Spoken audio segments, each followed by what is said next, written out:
Você acha que controla a sua vida, que escolhe quem é, que decide o que quer. Mas e se tudo isso for apenas uma ilusão bem construída? E se o que você chama de liberdade for apenas uma sensação criada pelo seu cérebro? Robert Sapolsky, um dos maiores neurocientistas vivos, afirma com todas as letras: o livre-arbítrio não existe.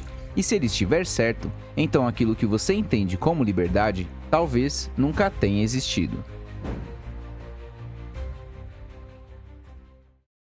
Robert Sapolsky é professor de biologia, neurologia e neurociência comportamental em Stanford. Estuda o comportamento humano há mais de 4 décadas e em 2023 publicou um livro chamado Determined, que levanta uma ideia no mínimo desconfortável. O que chamamos de livre-arbítrio, na verdade, pode não passar de uma ilusão reconfortante. Segundo ele, quanto mais a ciência avança, mais ela revela que nossas decisões não nascem de uma vontade livre e espontânea, mas de uma sequência de fatores acumulados ao longo da vida: predisposições genéticas, padrões neurais, química cerebral, traumas, contexto social, experiências passadas. Não existe, segundo essa visão, um momento mágico em que o cérebro para tudo e decide de forma neutra e consciente. O que existe é um fluxo, um estímulo, uma reação e depois uma narrativa mental que tenta organizar aquilo que já aconteceu.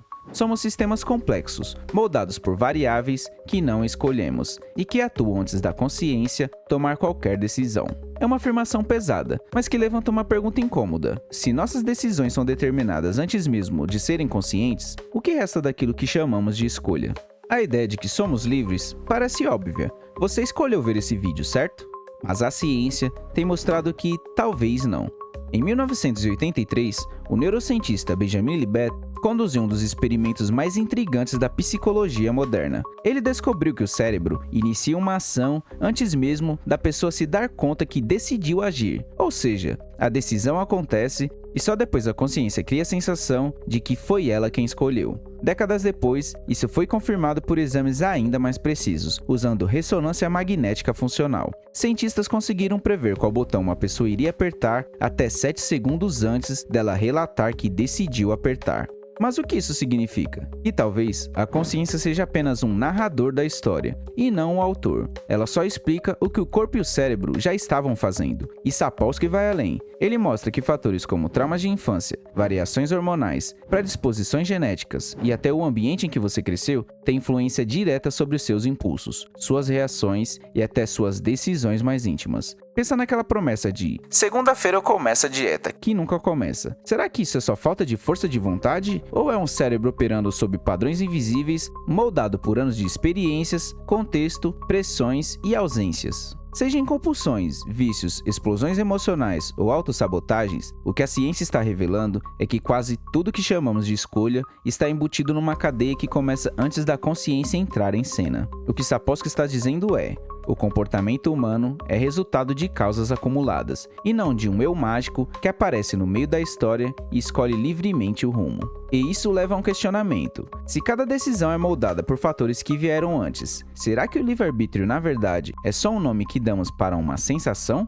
Você sente que tem um eu aí dentro, um centro de comando, alguém que pensa, pondera, decide. Mas e se esse eu não fosse o autor da história, e sim só o narrador? A ciência tem acumulado exemplos que colocam essa ideia contra a parede. E talvez um dos mais simbólicos seja o caso de Phineas Gage. Em 1848, Gage trabalhava como supervisor em uma construção ferroviária. Era considerado equilibrado, confiável e responsável, até que um acidente mudou tudo. Uma barra de ferro atravessou seu crânio, danificando a região frontal do cérebro. Ele sobreviveu, mas sua personalidade desapareceu. Gage se tornou impulsivo, agressivo e instável, como se alguém totalmente diferente tivesse assumido seu corpo. Outro caso muito citado em estudos clínicos envolve o homem que passou a apresentar impulsos incontroláveis e algumas atitudes que iam contra todo o seu histórico pessoal. Após exames, descobriram que havia um tumor pressionando o lobo frontal, a região do cérebro associada à tomada de decisão e controle inibitório. Quando o tumor foi removido, os comportamentos simplesmente desapareceram.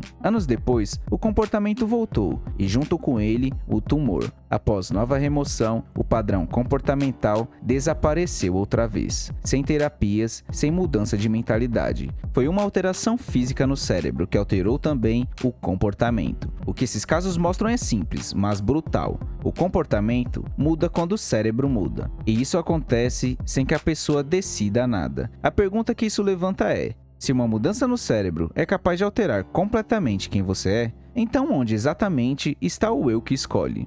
Talvez o que chamamos de identidade seja só a estabilidade temporária de um sistema que, quando pressionado, mostra o que realmente o move: estrutura neural, química, histórico, estímulo. E o que parece ser uma decisão pode ser apenas a ponta visível de algo que já estava decidido, antes mesmo da gente saber que tinha opção. Se Sapolsky estiver certo e tudo isso for verdade, então a liberdade que sentimos ao escolher pode não passar de um eco atrasado, um teatro interno, onde a consciência entra em cena só para justificar a peça que já estava sendo encenada. Não significa que você seja um robô, nem que não exista aprendizado, mudança ou crescimento, mas talvez essas mudanças também fazem parte do fluxo, influenciadas por novas experiências, novas químicas, novas pressões. A ideia de Sapolsky não é eliminar a responsabilidade, mas é entender que ela não surge do nada. Se cada ação é moldada por genética, ambiente, história pessoal, estado do corpo e experiências acumuladas, então talvez a pergunta mais honesta não seja por que eu fiz isso, mas sim o que me fez fazer isso. E essa diferença muda tudo.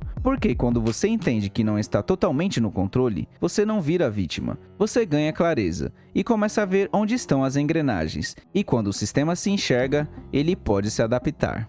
Vamos tentar imaginar a lógica de Sapolsky aplicada ao nosso dia a dia.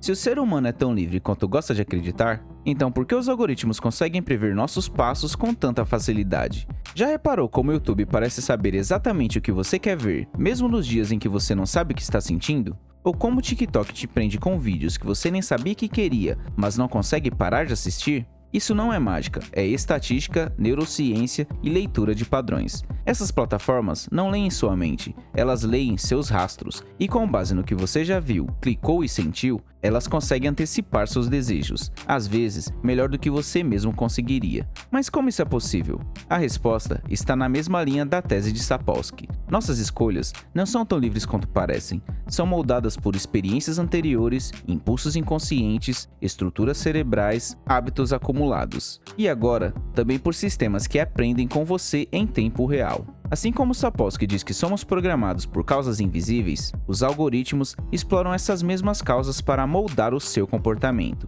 Eles não criam os padrões, só descobrem como eles funcionam. E quanto mais você interage, mais eles aprendem. Como se cada clique seu fosse uma linha de código que programa sua próxima reação, e mais fácil fica te influenciar. Mas isso não significa que estamos condenados. Compreender isso é a chave, porque quando você entende as engrenagens que te movem, você não vira um robô, você ganha clareza. Você deixa de ser um passageiro distraído dentro de si mesmo. Talvez essa seja a forma mais honesta de pensar sobre a liberdade. Não a de fazer qualquer escolha, mas a de entender por que escolhemos o que escolhemos. Se até os algoritmos já descobriram o que te move, talvez esteja na hora de você também descobrir, e com isso, reprogramar aos poucos o roteiro que estamos narrando sem perceber.